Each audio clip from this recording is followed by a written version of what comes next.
Hi friends, ഇനി ഞാൻ നിങ്ങളായിട്ട് ഷെയർ ചെയ്യുന്നത് നമുക്ക് പഴവും തൈരും വീട്ടിലുണ്ടെന്നുണ്ടെങ്കിൽ വളരെ എളുപ്പത്തിൽ ഉണ്ടാക്കാൻ പറ്റുന്ന നല്ല സോഫ്റ്റ് ആയിട്ടുള്ള ഒരു കേക്കിൻ്റെ റെസിപ്പിയാണ്.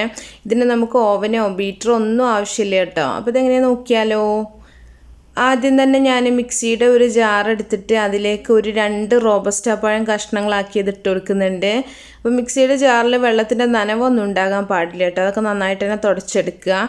ഇനി ഇതിലേക്ക് ഒരു 1/2 കപ്പ് കട്ട തൈരാണ് ഒഴിച്ച് കൊടുക്കുന്നത്. അധികം പുളിപ്പില്ലാത്ത അതുപോലെ തണുപ്പില്ലാത്ത തൈര് വേണം എടുക്കാനായിട്ട്. ഇപ്പോൾ യോഗട്ട് ഉണ്ടെങ്കിൽ അതന്നെ യൂസ് ചെയ്യുക. ഇനി ഇതിലേക്ക് നമുക്ക് മധുരത്തിന് ആവശ്യമായിട്ട് ഒരു 1/2 കപ്പ് പഞ്ചസാരയും കൂടെ ചേർത്ത് കൊടുക്കുക. നമ്മളിതിലേക്ക് കോഴിമുട്ട ചേർക്കണില്ല കേട്ടോ. മുട്ട ഇല്ലാണ്ടാണ് നമ്മളിത് ചെയ്തെടുക്കുന്നത്. അപ്പോൾ പഞ്ചസാരയും കൂടെ ചേർത്തിട്ടുണ്ട്. ഇനി ഒരു 3 ഏലക്കയാണ് ചേർക്കുന്നത്. അപ്പോൾ ഏലക്ക നിങ്ങൾക്ക് ഏലക്കയുടെ ഫ്ലേവർ വേണമെന്നുണ്ടെങ്കിൽ മാത്രം ചേർത്താൽ മതി.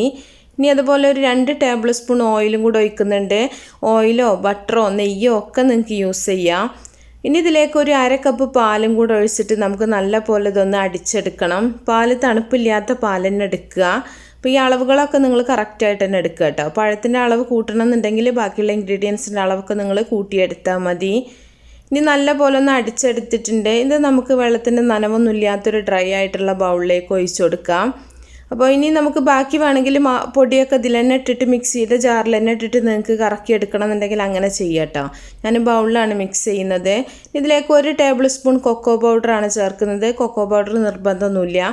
1 ടീസ്പൂൺ ബേക്കിംഗ് പൗഡർ ചേർത്തിട്ടുണ്ട്. അതുപോലെ ഒരു 1/2 ടീസ്പൂൺ ബേക്കിംഗ് സോഡയാണ് ചേർത്തിട്ടുള്ളത്. ഇനി ഒരു നുള്ളു ഉപ്പും കൂടെ ചേർത്തിട്ടുണ്ട്.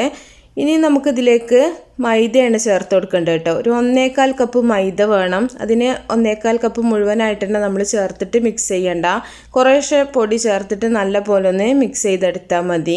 അപ്പോൾ ഞാൻ ഈ അളവുകളൊക്കെ ഡിസ്ക്രിപ്ഷനിൽ കൊടുക്കാം കേട്ടോ. അപ്പോൾ നിങ്ങൾ വീട്ടിൽ ചെയ്യുന്ന സമയത്ത് അളവുകൾ തെറ്റിയിട്ട് നമ്മുടെ കേക്ക് നന്നാവാതിരിക്കേണ്ട അതിന് വേണ്ടിയിട്ടാണ്. അപ്പോൾ നിങ്ങൾ ചെയ്യുന്ന സമയത്ത് ഡിസ്ക്രിപ്ഷനൊന്ന് നോക്കിയിട്ട് ആ ഒരു അളവ് തന്നെ കറക്റ്റായിട്ട് എടുത്താൽ മതി.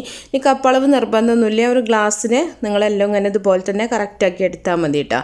1/2 ഗ്ലാസ് തൈര്, 1/2 ഗ്ലാസ് പാല്, അങ്ങനെ ആകുമ്പോൾ ആ ഒരു ഗ്ലാസ്സിന് തന്നെ നിങ്ങൾ പൊടിയും 1/4 ഗ്ലാസ് പൊടി എടുത്താൽ മതി. അപ്പോൾ കുറേശ്ശെ ഒഴിച്ചിട്ട് നല്ലപോലെ നമുക്കിതൊന്ന് ഇളക്കി മിക്സ് ചെയ്യാം.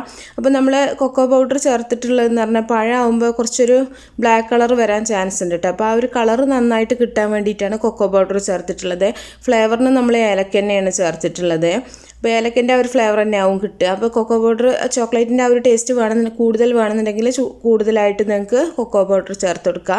ഇനി ഇത് ഗ്രീസ് ചെയ്തിട്ടുള്ള ഒരു കേക്ക് ടിന്നിലേക്ക് ഒഴിച്ചിട്ടുണ്ട്.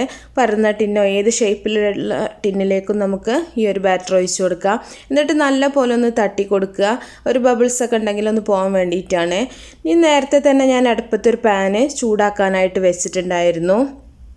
അപ്പോൾ നിങ്ങൾ ഓവനാണെങ്കിലും പ്രീ ഹീറ്റ് ചെയ്ത് വെക്കുക കേട്ടോ ഓവന്. ഇതിൻ്റെ മുകളിലായിട്ട് കുറച്ച് ഡ്രൈ ഫ്രൂട്ട്സും കൂടെ ഇട്ട് കൊടുക്കുന്നുണ്ട്. അപ്പോൾ നിങ്ങൾക്ക് എന്ത് വേണമെങ്കിലും ഇതിൻ്റെ മുകളിലായിട്ട് ഇട്ട് കൊടുക്കാം. മറ്റേ ചോക്കോ ചിപ്സൊക്കെ ഉണ്ടെന്നുണ്ടെങ്കിൽ അതൊക്കെ ചേർക്കുകയാണെങ്കിൽ കുറച്ചും കൂടെ കുട്ടികൾക്കൊക്കെ കൊടുക്കുകയാണെങ്കിൽ ഇഷ്ടമാവും കേട്ടോ. ഞാനിപ്പോൾ ഇവിടെ എൻ്റെ അടുത്ത് ഇല്ലാത്ത കാരണം തന്നെ നട്ട്സും കുറച്ച് കിസ്മിസും കൂടെ അരിഞ്ഞതാണ് ചേർത്തിട്ടുള്ളത്. അപ്പോൾ നമ്മൾ പാനൊക്കെ നന്നായിട്ട് തന്നെ ചൂടായി കിടക്കുകയാണ്. അപ്പോൾ നമുക്കത് തുറന്നിട്ട് അതിലേക്ക് ഇത് വെച്ച് കൊടുക്കാം.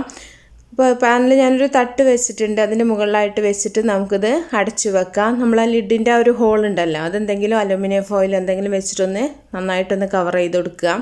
എന്നിട്ട് നമുക്കിതൊരു 35 മിനിറ്റ് നമുക്കിതൊന്ന് ബേക്ക് ചെയ്തെടുക്കുക. ചെറിയ തീയിൽ വേണം ബേക്ക് ചെയ്തെടുക്കാനായിട്ട്.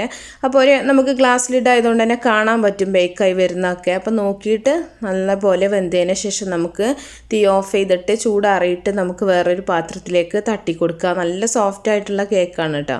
നല്ല ടേസ്റ്റുമാണ്, നല്ലൊരു സ്മെല്ലാണ് പഴം നമ്മൾ ചേർത്ത് കാരണം തന്നെ. അപ്പോൾ അത്യാവശ്യം ചൂടോട് കൂടി തന്നെയാണ് ഞാനിത് പ്ലേറ്റിലേക്ക് ഇട്ടിട്ടുള്ളത്. അപ്പോൾ ചൂടാറിയിട്ട് എടുത്താൽ മതി കേട്ടോ. ഞാനിപ്പോൾ കാണിക്കാൻ വേണ്ടിയിട്ട് ചൂടോട് കൂടി തന്നെ എടുത്തിട്ടുള്ളതാണ്. അപ്പോൾ വീട്ടിൽ ചെയ്യുമ്പോൾ നിങ്ങൾ നന്നായിട്ട് ചൂടാറിയിട്ട് നിങ്ങൾ പാത്രത്തിൽ നിന്ന് മാറ്റിയാൽ മതി. അപ്പോൾ നല്ല സോഫ്റ്റ് ആയിട്ടുള്ള കേക്കാണ്. അപ്പോൾ നല്ല ടേസ്റ്റുമാണ് കഴിക്കാനായിട്ട്. അപ്പോൾ എല്ലാവരും ട്രൈ ചെയ്ത് നോക്കുക. ഇഷ്ടപ്പെട്ടാൽ ലൈക്ക് ചെയ്യുക, ഷെയർ ചെയ്യുക, മാക്സിമം സപ്പോർട്ട് ചെയ്യുക. അപ്പോൾ നല്ല റെസിപ്പികളൊക്കെ ആയിട്ട് അടുത്തൊരു വീഡിയോയിൽ കാണാം.